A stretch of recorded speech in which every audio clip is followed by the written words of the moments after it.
बहुत समय पहले एक घाटी थी जहां पेड़ हंसते थे, नदियां गुनगुनाती थीं और हवा फूलों की कहानियां सुनाती थी। लेकिन समय के साथ वहां सब सूख गया। न बारिश हुई न हवा चली। धरती तप रही थी। जीव जंतु पलायन कर चुके थे। धरती ने कराहते हुए आकाश की ओर देखा, क्या अब जीवन लौटेगा कभी? आकाश चुप था, लेकिन उसकी नजरों में एक वादा था। उसने चारों दिशाओं में संदेश भेजा, पंचरतन को बुलाओ। पहले आया नीर, एक युवा नदी की आत्मा। वो हिमालय से निकला और घाटी तक पहुंचा।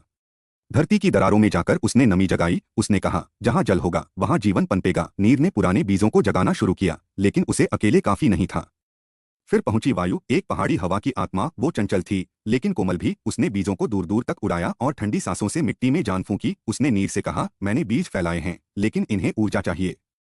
अब आया अग्नि, एक छोटा ज्वालामुखी। लोग उससे डरते थे, लेकिन उसका दिल गर्मजोशी से भरा था। उसने सूरज की किरणों को इकट्ठा कर मिट्टी को गर्म किया, बीजों को अंकुरित करने में मदद की। उसने मुस्कुराते हुए कहा, सही तापमान ही सही जीवन देता है। मैं विनाश नहीं, सृजन लाया हूं। अंत में जागा धरती, एक बूढ़ा बरगद का पेड़ जो अब भी जीवित था। उसकी जड़ों ने सबको बांध लिया। वहीं ऊपर से आकाश ने बारिश भेजी, ठंडी मीठी बूंदें जो सबको जोड़ गईं। पंचरतन साथ आए और घाटी फिर हरी हो गई।